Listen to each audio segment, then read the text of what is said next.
오늘 말씀의 제목을 한번 고백할까요? 하나님의 증거를 전할 때, 하나님의 증거를 전할 때 과연 무엇을 가지고 우리가 전할 것인가? 오늘 성경에 보니까 바울이 그런 고백을 해요.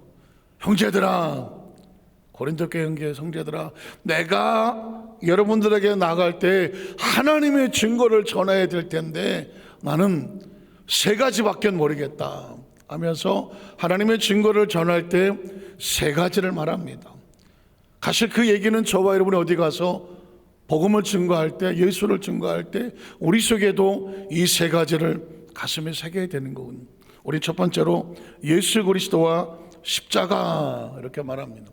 한번 따라 하실까요? 예수 그리스도와 십자가. 복음을 증거할 때 예수 그리스도와 십자가, 두 가지가 나와 있는 거죠. 오늘 성경에 들어가 볼까요? 고린도서 2장 1절에 보니까 형제들아, 수요일 날은 갈라디아서 강해를 하거든요. 역시 마찬가지입니다. 갈라디아 교회를 향해서도 바울은 형제들아, 형제들아. 고린도 교회 성도를 향해서도 형제들아, 브라더 앤 시스터즈, 형제와 자매.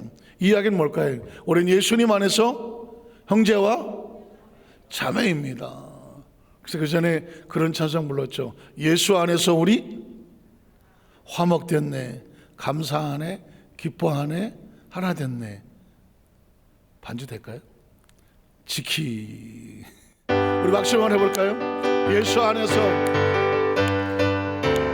예수 안에서, 예수 안에서 우리 화목됐네, 우리 화목됐네.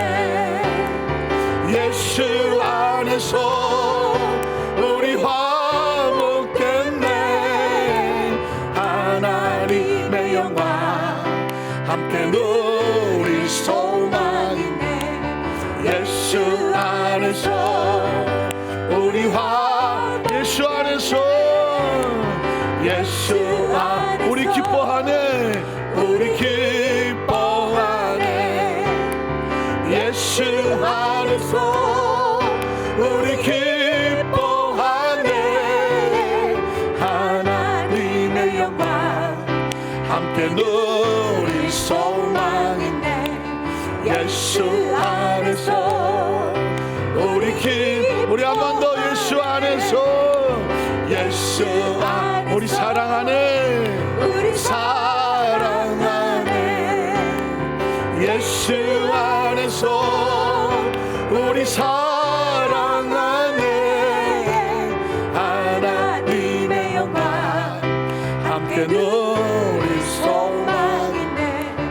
예수 안에서 우리 사랑하네. 혹시 모르니까 우리 옆에 분에게 말했지만 우리는 예수 안에서 형제와 자매입니다. 확신합니까? 이거 마음속에 새기지 않으면 예수는 100% 믿는 게 아닙니다. 하나님이 이처럼 우리를 사랑하셔서 예수님을 보내주신 것은 죄로 인한 하나님과 단절됐던 우리를 한 손으로 십자가에서 하나님의 손을 잡고 한 손으로는 우리의 손을 잡고 십자가에 마주쳐 손잡게 하심으로 하나 되게 하시는 것, 이게 바로 십자가거든요. 하나님과 우리를 화목하게 하신, 하나 되게 하신 예수 그리스도가 지금 저와 여러분에게 이렇게 말합니다. 사랑하는 형제와 자매들이요, 여러분도 당신의 손을 그의 손으로 붙잡고 예수 안에서 하나가 되시오. 공동체 생활을 하다가 보면 다 좋은 건 아니잖아요. 다 좋은 건 아니잖아요. 마음에 맞는 사람도 있고 마음에 안 맞을 수 있잖아요. 괜히 꼴보기 싫은 사람도 있잖아. 나 솔직히 괜히 꼴보기 싫은 사람이 있다. 들어봐요. 왜 안 들어? 아니 매번 들어. 어떻게 된 게? 얼굴 이쁘셨다고 해도 근데 그게 솔직한 얘기죠. 뭐 다 우린 다 그래. 막 손만 안 들었을 뿐인데 그걸 해결해내는 게 크리스천인 거예요. 만약에 하나님께서 야 너 뭐 그렇게 생겼냐, 아 나 너 때문에 재수 없다 야, 만약에 그게 나와봐요. 어떡할 거예요? 어떡할 거냐고. 그런데 예수님께서 하나님과 우리의 손을 부여잡고 하나 되게 하셨다고 하면, 우리도 예수님 안에서 이 공동체의 가장 중요한 건 뭐냐면, 지금 나에게 가장 아프고 힘들고 어렵고 내 마음속에 가시와 상처같이 되는 그 어떤 사람이 있다고 한다면, 사실은 바로 그 사람과 내가 손을 잡게 하기 위해서 예수님이 십자가에서 몸짓고 피 흘려 죽으셨다고 생각을 하면, 이거 해결하셔야 돼요. 이걸 해결하셔야 된다고. 하나님이 우리에게 원하시는 것은 형제와 자매인데 이건 거예요. 물론 쉽지 않을 거예요. 제가 그 전에 그런 얘기를 했었습니다. 이름만 대면 알 수 있는 우리나라, 지금도 대기업이에요. 대기업의 회장 아들님께서 결혼을 했는데 우리나라 유명한 여자 가수하고 결혼을 했어요. 요즘이야 유명한 가수와 결혼하면 난리를 하겠죠. 그런데 그 당시만 하더라도 여자 가수들을 딴따라라 그래갖고 대그룹의 회장 아들이 여가수하고 결혼했다는 게, 이게 집안에서 용납을 안 했어요.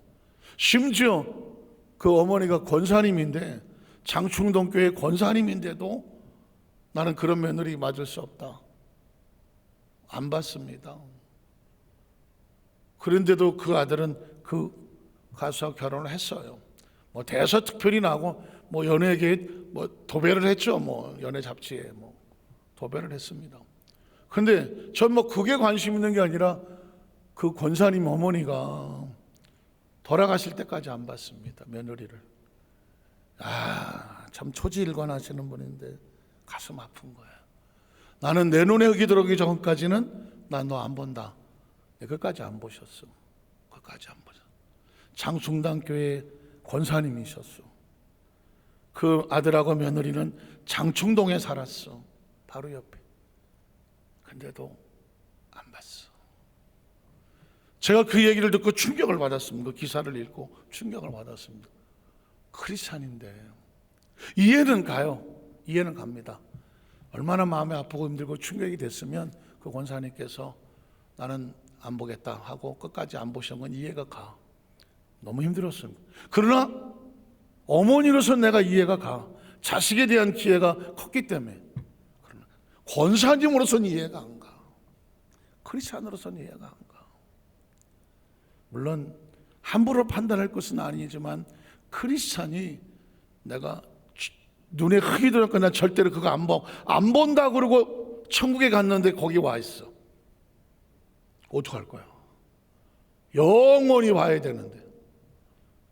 천국은 꼴보기 싫은 사람 있으면 못 가는 곳입니다. 왜? 그 꼴보기 싫은 사람이 천국 가 있으면 내가 안 가야 되잖아. 이해가 가십니까?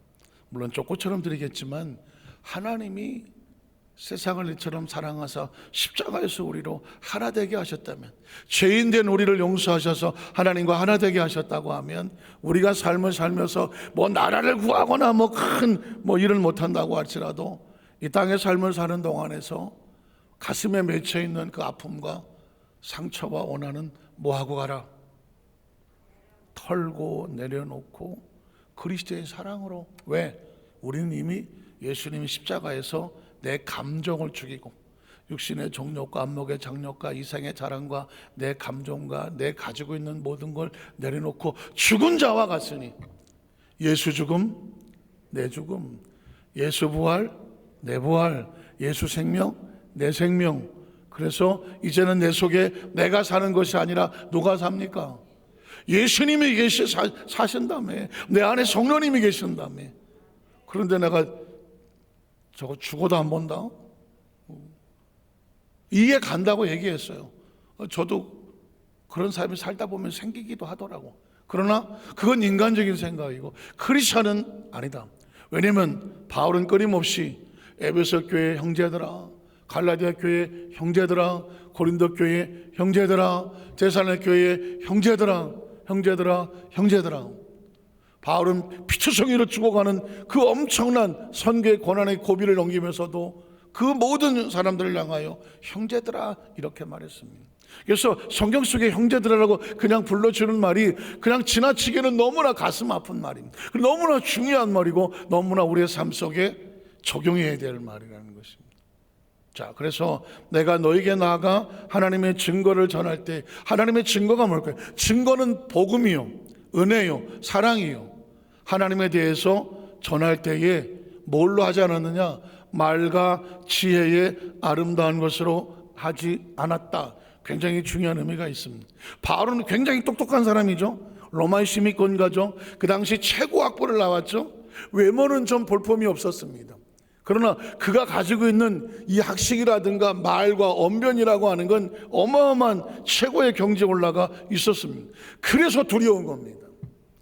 하나님의 증거를 증거할 때에 화려한 언어와 세상 말로 화려한 말빨과 아주 변화무쌍한 혀의 놀림, 미사 여구, 아주 다양한 그 어떤 언어의 스킬, 수사학, 변론학, 웅변학, 어떤 이런 것들을 통하여 하나님의 복음을 증거를 했더니, 야, 저 사람 말 잘하네, 어떻게 저런 표현을 쓸 수 있을까, 와, 그것에 놀라서, 그것에 감동돼서 하나님이 증거되지 않기를 원했기에 말과 지혜의 아름다운 것으로 하지 아니하고 오직 복음, 오직 은혜, 오직 십자가, 오직 예수의 그 엑기스만, 오직 그것만 증거하려고 했었다라는 심정을 얘기하는 거죠.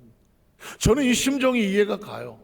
제가 처음 목사 안수를 받고, 뭐 전도사 때도 마찬가지지만 강단에 설교를 하게 될 텐데, 야, 그때 두려움과 떨림이라는 건 이루 말할 수가 없습니다. 그래서 한 3년간 동안에는요, 전 강단에서 설교를 할 때 단 한마디의 조크를 한 적이 없었습니다. 할 수가 없었습니다.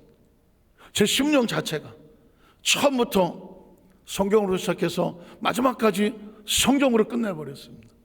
중간에 세상적인 예화를 들고 어떤 간증을 드러내는 것도 못하겠더라고요. 그 두려움이란 이루 말할 수가 없어요. 혹시라도 어떤 의도와 어떤 표현을 가지고 하나님이라는 존재가 그냥 그대로 말씀을 선포하면 되는데, 그걸 어떤 걸로 증명해내고, 무슨 논문도 아닌데 어떤 걸 통해서 여러분 이걸 믿어야 됩니다 라고 하면서 어떤 그런 것들로 인하여서 부족한 하나님 말씀이 어떤 부족함 덧붙이는 액세서리가 될까봐 그냥 한 3년 동안은 제가 딱 말씀을 딱 외워서 그냥 빵 치고 끝냈었어요. 그러던 시기가 있었습니다. 이게 무슨 말인지를 합니다. 혹시라도 말 한마디로 인하여 그 복음의 원 하나님의 뜻이 혹시라도 다른 뜻으로 오해되거나 다른 것으로 혹시라도 이게 뭐 부족해서 제가 가지고 있는 지식과 어떤 언어에 어떤 것을 가지고 덧붙이려고 하는 그런 모습을 보여질까 봐 아주 조심했었던 그런 기억이 아마 바울도 그 심령인 것 같아요. 말과 지었던 것으로 아니하였다. 뭘로 했을까? 그 다음 절을 보면 내가 너희 중에서 두 가지, 예수 그리스도와 그가 십자가에 못 박힌 것 외에는 뭐하든 아무것도 알지 않기로 했던, 그의 머릿속에 들은 게 너무나도 많아, 하고 싶은 이야기도 너무나도 많아. 그럼에도 불구하고 나는 오직 예수 그리스도 그리고 그가 십자가에 못 박힌 것 외에는 아니다. 사실 늘어놓는 거는 쉽습니다. 그런데 엑기스만 가지고 정확하게 한 포인트만 집어 얘기하는 게 이게 어려운 겁니다. 혹시 박사 논문을 뭐 박사 아니라 어떤 논문도 마찬가지인데, 논문에 아무리 이마켓 써놨어도 이 논문 심사하는 사람들은 이 부피를 보지 않습니다. 세상 사람들은 이 많은 논문을 얘기하면 이야 저 논문 대단하다, 두껍다 하지만 두피가 중요하지 않습니다.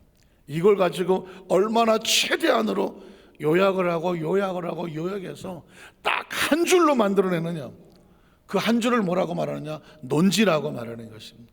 논지를 딱 들어보면 이 논문이 어떤 의미가 있는지를 한 번에 알 수가 있습니다. 그 한 줄로 말할 수 있는 그 내용, 지금 바울은 그 얘기를 하는 겁니다. 내가 아무리 많은 이야기를 한다고 할지라도 내가 여러분의 증거한 하나님에 대한 증거의 논지는 뭐냐? 예수 그리스도와 그가 십자가에 못 박힌 겁니다. 나머지 다 모든 얘기는 그 예수 그리스도와 십자가에 못 박힌 그 사건들을 때로 설명하고 이해를 돕기 위해서 그 얘기를 나눌 뿐이지, 그 핵심의 논지는 예수 그리스도와 십자가입니다. 이런 얘기를 하는 겁니다. 전 여러분에게 묻습니다. 여러분은 예수님을 어떻게 생각하십니까? 여러분만 가지고 있는 논지가 있어야 돼요. 예수, 한번 따라. 나는 예수님을 누구라고 믿는가? 자신이 고백할 수 있어야 됩니다. 아버지, 아버지로 믿을 수 있고요. 구세주, 구원자. 예수님이 마태복음 16장에 묻지 않습니까? 세상 사람이 나를 누구라고 하느냐? 그게 신앙 고백이거든요. 선지자, 에레미야자. 그럼 너희는 누구라고 하느냐? 너희는 누구라고? 네가 네 인생의 예수를 믿으면서 수십 년을 믿었는데 네가 네 인생의 삶을 논문이라고 얘기하고 네가 만난 예수를 한마디로 논지를 말해봐라. 아무도 얘기를 못하는 거예요. 그때 여러분 베드로 형님이 한 얘기가 있지 않습니까? 주는 그리스도시요 살아계신 하나님의 아들임. 이게 논지인 거예요. 베드로의 머릿속에 가지고 있는 예수가 누구인가? 그게 논지인 거예요. 그래서 신앙에 예수를 믿는다고 말하지만 이 포괄적인 이야기 속에서 당신은 예수를 누구라고 믿습니까? 라고 말할 때 나는 예수님을 이렇게 믿습니다 라고 하는 한 줄로 말할 수 있는 이 예수가 이게 도무지 누구하고 타협할 수 없는 나를 끌고 가는, 나를 있게 하고 나를 끌고 가고 나의 존재를 붙잡게 하는 그거를 오늘 저와 여러분의 마음속에 새겨두어야 되는데 바울이 그 얘기를 하는 겁니다. 예수 그리스도와 그가 십자가에 못 박힌 것, 이렇게 말하는 거거든요. 저는 이 말씀을 묵상하다가 요즘은 제가 그 간증을 잘 안 했지만은 그 전에 잊어버릴 만한만 했던 간증 하나가 있습니다. 제가 우리 안산교회에 10년 전에 와서 금요 차례배 때 첫 설교했던 거 기억하십니까? 기억하시겠죠? 예수가 저는 너무 감사해요. 다 잊어버렸구나. 다음 주에 또 해야지. 예수가 생명입니다. 한번 따라서 예수가 생명입니다. 제 목회의 패러다임을 바꿨던 수십 년을 어려서부터 예수를 믿었고 목회를 하면서 예수를 증거했는데 그 예수가 생명이라는 사실을 제 머릿속에 논지로 가슴에 새기면서 내가 왜 목회를 해야 되며 강단에서 내가 왜 설교를 해야 되며 우리 성도들을 위해서 기도하는 가운데 역사될 것은 뭘까? 그건 바로 예수가 생명입니다였어. 유방암 말기로 의사가 한 달로 못 산다고 하는 그 환자를 찾아갔던 그날 제 목회에 그때만 하더라도 그렇게 무슨 초짜가 아니었거든요. 선교사 파송을 받고 그러니까 적어도 10년 이상 목회를 한 훈련 받고 갔어요. 여의도에서 5년, 원당에서 5년, 10년 이상을 하고 그리고 선교사 파송을 갔습니다. 오산이 기도원에서 직장 선교회 97년도 할 때는 3만 명을 놓고 설교했었어요. 제 사무실에 있는 사진이 그때 사진이 97년도에 내가 보고 깜짝 놀랐어. 37에 3만 명을 놓고 설교했다는 기도원에서요. 그때 당시 그렇게 모였었어요. 그랬는데 그 환자 앞에서 그냥 지나온 목회고 모든 게 그냥 무너져 내렸어. 아무런 희망이 없는 머리 빡빡 깎은 항암 환자의 머리에 손을 얹고 아무리 기도해도 반응이 없는, 기대도 없는, 이미 무너져 버린, 죽진 않았지만 죽어버리고 있는 그 차디찬 머리에 손을 얹으면서 난 절망했습니다. 아무런 희망이 없는 사람을 전 처음 만났습니다. 그 전까지는 목사님 여기도 아프고 저기도 아픈데 기도해 주세요, 다 이런 희망을 가진 사람들이었습니다. 그런데 아무리 병원에 가서 물론 누가 대신 가달라고 신발 가고 본인이 요청한 건 아니었지만 항암을 치료를 받고 와서 머리를 빡빡 깎고 있는 그 성도의 머리에 손을 얹고 기도하는데 아무런 희망이, 목사님 나 너무 힘드니까 그냥 빨리 가세요, 그러는 것 같은 거예요. 혹시 여러분 아무 희망이 없는 죽음을 아예 그냥 죽음을 눈앞에 한 사람의 머리에 손을 얹어본 적 있습니까? 도망가고 싶더라고요. 서둘러 기도를 마치고 빠져나오면서 난 이제 목회를 못하겠구나. 이 절망의 사람을 만나니까 내가 어떻게 할 수 있는 방법이 없더라고. 그래서 우리 집사람은 나를 위로하느라고 너무 힘들어서 그랬을 거야 하지만 난 이미 벌써 내 목회의 한계를 느끼기 시작하는 겁니다. 난 이런 성도를 만난다면 난 못할 것 같다. 더 놀라운 건 그 밤에 그 가족들이 전화가 와서 목사님 너무 감사하다고, 기도해 주셔서 감사하다고, 이제 더 이상 신경 안 써도 된다고, 장례 준비 다 마쳤다고. 이야, 장례 준비 다 마쳤어. 그 로즈마리 언덕이라고 LA의 그 장례식장은 아주 꽃동산 같은데 그냥 이렇게 있어요. 저도 장례식 여러 번 가봤는데 거기에 다 안치 준비 다 해놨다는 거예요. 신경 안 써도 된대. 그럼 내가 자유해야 되잖아. 아유, 나 완전 안 가도 된다. 아유, 그런데 거긴 거기야. 난 지금 내 목회, 그 사람의 문제가 아니라 내가 내 목회에 한계 부딪힌 거죠. 이 절망 앞에서 어떻게 하나. 그래서 밤새 몸부림치다가 성경 속에서 절망 앞에서 예수님은 어떻게 하셨던가 하면서 예수님의 사역을 다시 그 밤에 몸부림을 치면서 중풍병자가 동굴에서 뛰쳐나오고 문둥병자가 동굴에서 뛰쳐나오고 중풍병자가 백부장이 시저가 왕이라고 해야 되는데 그 나사렛 젊은 청년 앞에서 그 백부장의 군복을 입고 꼬꾸라지면서 You are my master 하면서 주여 내 하인이 죽을 각오를 하고 튀어나오고 전염병으로 열병을 앓고 있는 베드로의 장모의 손을 얹고 이건 아무것도 아니야. 이건 죽어버린 나사로, 죽어버린 야이로의 딸, 이거 과부 나인성 과부의 아들, 이건 처절한 절망 앞에서 예수는 눈 하나 깜짝하지는 않는 거예요. 가는 데마다 사망을 이기는 건 생명밖에 없는 거예요. 청년아 일어나라는 거예요. 소녀야 일어나라는 거예요. 나사로야 나오라 그래요. 이거 보십시오. 이 어둠을 향해서 외칠 수 있는 건 다른 건 다 무기력한데 오직 빛만 외치서 빛.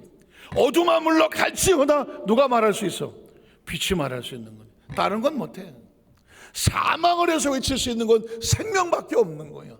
그러니까 예수는 가는 곳곳마다 생명을 외치는 거지. 잠에서 깨고 나서 예수가 생명이구나. 예수가 생명이구나. 화초에 물을 붓을 때 화초는 얘는 물만 부으면 지가 알아서 자라는 거야. 화초에게 필요한 건 물이야. 물만 부으면 되는 거야. 저는 화초를 내가 어떻게 살릴까? 내가 안 만들어 내가 알게 뭐야. 그런데 살리는 방법은 알아. 물만 부으면 되더라고. 지가 알아서. 처절한 절망 앞에 희망은, 죽음 앞에 희망은 생명이야. 그러니 어떻게? 생명을 붓는 거지. 생명. 그래서 이제 매일 생명을 붓는 거죠. 찾아가서 주일날이랑 못 가고 그러면 그쪽을 향해서 생명을 던지는 거지. 예수 이름으로 충만한 생명이 넘쳐날지어다. 이 악하고 더러운 이 암덩어리 떨어져 나가라. 그 사람이 기도를 받든지 하든지 그건 이제 나하고 상관은 없고, 화초가 그만 주세요. 난 상관 모르게 무조건 주는 거지. 마찬가지죠. 그래서 제가 제 목회 패러다임 바뀝니다. 예수가 생명이구나. 그가 살지 안 살지 난 모르겠고 예수가 생명인 걸 붙자. 두 가지가 있더라고. 제가 말씀을 또 묵상하다 보면 예수가 생명이라고 선포하다 보니까 내 안에 생명이 넘치더만. 내가 그 예수가 생명이라고 고백하는 순간 내 안에 예수의 생명이 가득 차더만. 그리고 그 사람에게 해주는 건 뭐냐? 그 사람에게 예수가 생명이라는 얘기를 듣게 하고 품게 하고 기도하게 하는 거더만. 예수가 생명이란 이 언어는 혹시 아십니까? 언어는 물질입니다. 언어는 에너지입니다. 보이지 않지만 언어는 에너지입니다. 한번 따라 하실까요? 언어는 에너지다. 창조적 에너지입니다. 하나님이 우주를 창조하셨을 때 뭐라고 말합니까? 빛이 있을 지어다. 말씀으로 창조합니다. 말씀은 보이지 않습니다. 근데 말씀이 움직인단 말입니다. 창조 에너지가 있는 거예요. 예수님도 가는 곳만 나서라 나오라 그러잖아요. 소녀 일어나라, 청년아 일어나라. 언어를 선포했습니다. 엄청난 에너지가 있는 겁니다. 그러니까 눈에 보이지 않아도 인간의 가장 강력한 능력은 바로 창조적 입술의 고백인 거죠. 에너지를 쏟는 겁니다. 그리고 각설하고 한 달이면 끝난다는 사람이 기적적으로 UCI 메디컬 센터 얼바인 캘리포니아 주립대학 의대병원에서 그 사람은 살아나옵니다. 살아나오고, 그리고 그분이 나중에 저에게 해줬던 말, 그때 제가 한국에 들어오게 됐습니다. 마지막으로 만나면서 했던 말, 목사님, 그 병원에 와서 기도해 주실 때, 전 태어나서 그런 얘기 처음 들어봤습니다. 병실에 생기가 꽉 차는 걸 느꼈다는 거예요. 전 그 얘기로 인하여 내가 목회를 해도 되겠구나, 내가 목회를 해야만 하는구나. 그때 제 패러다임이 바뀝니다. 그게 보입니까? 언어도 안 보이는데 그 병실에 생기가 차고 넘치는 게 그게 보입니까? 솔직한 얘기로 암 환자들 수도 없이 병원에 신방을 가서 기도하고 오면서도 과연 이게 어떻게 될 건가, 결과는 하나님에 있기 때문에 사실을 모르는 거란 말입니다. 그런데 그분으로 인하여, 그렇구나, 하나님의 예수가 생명이라고 선포하고 돌아서 나오지만 그곳에 있는 환자는 뭘 느끼느냐? 생기가 충만하더래. 생기가 충만하더래. 예수님의 이름은 생명입니다. 생명. 여러분 똑같습니다. 여러분도 마찬가지입니다. 어디 가서 뭘 어떻게 기도해야 될지 모를 때 가장 강력한 것은 예수님이 생명인 걸 선포하십시오. 예수가 생명인 것을 여러분 가슴에 채우십시오. 그리고 꽉 들어차게 하십시오. 그리고 그거를 그대로 선포하십시오. 말씀하셨지 않습니까? 너희가 내 이름으로 귀신을 쫓아내고 너희가 내 이름으로 병든 자에게 손을 얹은즉 나으리라 그랬거든요. 그러니까 예수의 이름이 생명입니다. 예수의 이름이 약속인 거죠. 이 엄청난 거를 체험하고 나서 그때 비로소 뭐가 생깁니까? 생명을 살리는 건 사람이 아닙니다. 어떤 목사님이 능력이 있어서 예수의 이름이 살리는 겁니다. 예수의 이름이 생명인 것을 아는 사람이 살리는 겁니다. 저 외도수 우리 순복 안산교회 성도들은 수도 없이 들었잖아요. 예수가 생명이다. 예수가 생명입니다. 예수가 생명입니다. 우리가 만든 말이 아닙니다. 예수께서 I am the way, 내가 길이야. I am the life, 내가 생명이야. 내가 진리고 생명이라고 말하죠. 그래서 나는 부활이고 생명이다. 저를 믿는 자마다 멸망하지 않고 영원한 생명, 영생을 얻게 하려 하심이라. 누구의 이름으로? 그래서 여러분, 이 성전에 예배에 올 때마다 예수 이름이 높임을 받고 예수 이름으로 기도가 되며 강단에 설교하고 예수 이름으로 나타날 때마다 여러분의 마음속에 예수 이름이 생명입니다 라고 고백을 하면 그 속에 생기가 차고 넘칠 줄로 믿습니다. 바울은 다른 얘기 하는 게 아닙니다. 사람을 변화시키는 것은 언어가 아닙니다. 고백입니다. 언어는 그냥 랭귀지입니다. 말이죠. 그러나 고백은 뭐냐? 내 마음에 있는 믿음이 상대방의 마음속을 뚫고 들어가서 역사를 나타나게 하는 거예요. 믿음의 고백이라고 말하는 거죠.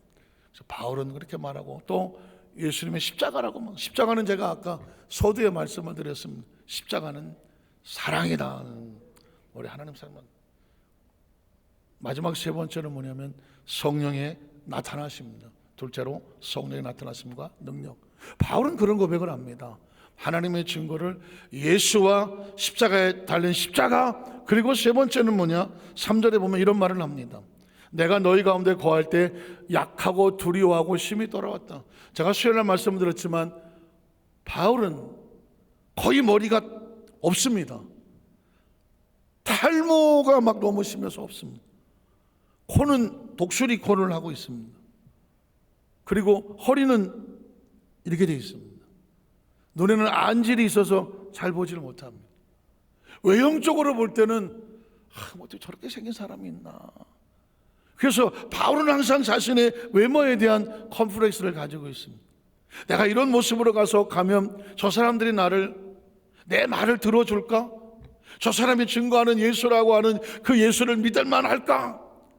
그래서 늘 약하고 두려워하고 떨었습니다. 나 같은 사람이 될까? 그런데 그 다음 절에 보면 내 말과 내 전도함이 설득력 있는 지혜 말로 하지 아니하고 오로지 무엇만 기대합니까? 성령의 나타나심과 능력이었었습니다. 육신적으로 내가 외모가 좀 부족하고 사람들 앞에 나서기가 좀 그런 모습을 가지고 있으니 더더욱 뭐만 바랄 수밖에 없어요. 성령님만 역사하여 주시옵소서. 성령님만 역사하여 주시옵소서. 여러분, 때로 세상적으로 이렇게 뭐 화려하게 양귀비처럼 안 이뻐도 괜찮아.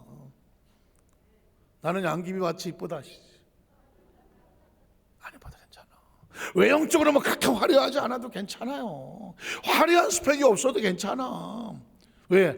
하나님이 쓰시면 되는 거예요.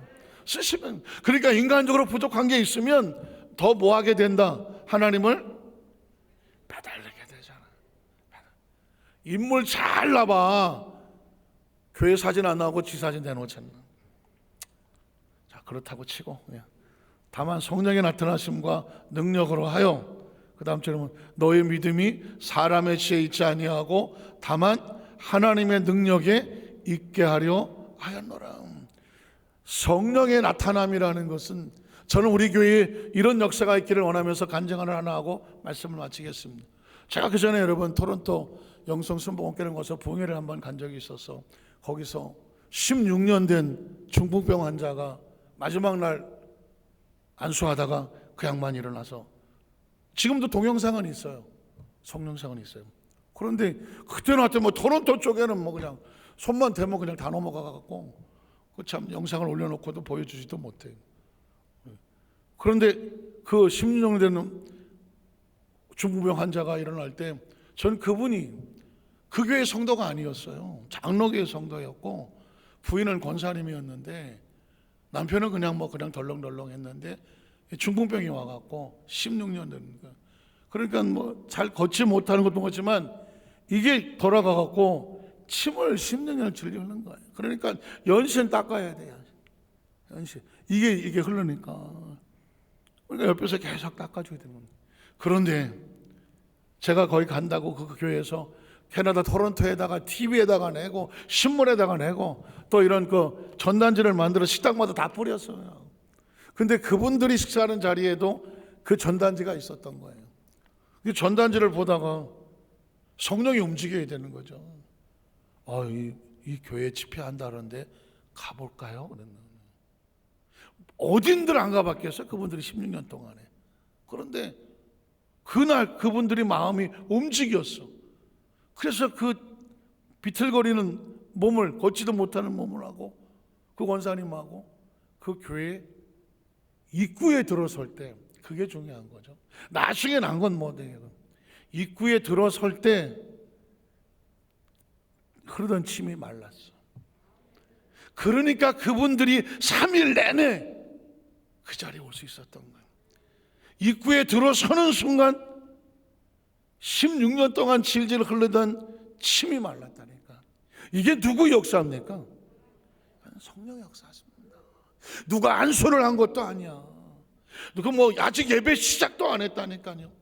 그 말씀, 이 집회에 참여해서 하나님이 역사하시고 이런 몸으로 그 노부부가 권사님하고 그 성전 안에 들어올 때 이게 말랐어. 그러니까 이분들이 깜짝 놀라는 거예요. 아침 집회에도 없고 저녁 집회에도 안 났고, 저도 뭐 그분들을 안수할 생각이 없었어요. 마지막에 돌아오다가 뒤에서 안수를 했는데 저도 그 마음에 그럴 생각도 없었는데 일어서라고 하고 지팡이를 뺏고 걸으라고 그랬어요. 근데 그거는 저도 모르는 거예요. 그 시간에 성령님이 하시는 거예요. 그리고 그분은 걸었습니다.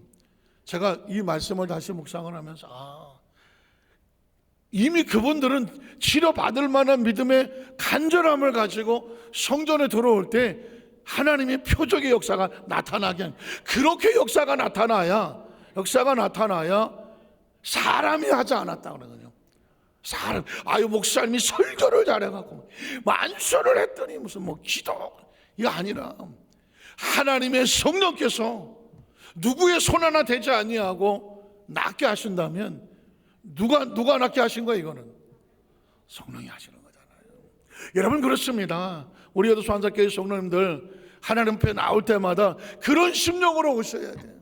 그런 심령으로 오늘 예배 가운데 성령님의 역사하시고 그 나타나심과 능력으로 말미암아 내가 뭘 어떻게 한 것이 아닌데 하나님이 치료하여 주시고 회복을 하여 주시고 끊어주시고 변화시켜 주셔서 성령의 내가 표적을 가져야 되죠.